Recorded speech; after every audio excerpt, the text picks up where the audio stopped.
Labor and the Greens coalition and the Teal Independents are pushing a clean, green, renewable energy fantasy that is going to bankrupt this nation. They will never be able to achieve their renewable goals of a rechargeable, battery-powered economy, but what they are powering is child slavery. That's because billions of lithium-ion batteries required to store renewable energy cannot function without cobalt. The insatiable demand for cobalt has been a bonanza for China, which owns and controls most of the world's cobalt mines. Many are located in the Democratic Republic of Congo.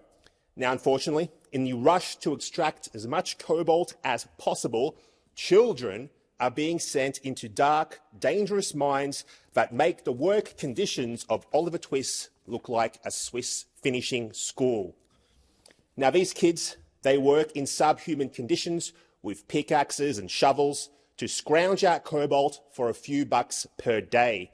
The air is laden with toxic soot, the water is contaminated with toxic sludge, and the forests have been destroyed, all to feed the green energy delusions of wealthy Westerners. Now, Australia is one of the few countries that produces cobalt while respecting human rights, but we send it to China to be processed. We must stop doing this. Sure, they may do it cheaper, but that's only because they exploit their workers, they pollute the environment, and they have access to cheap power, which we do not.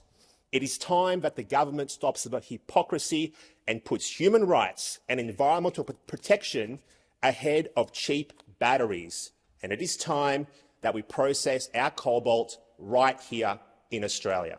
Yeah, that's my kind of party. The United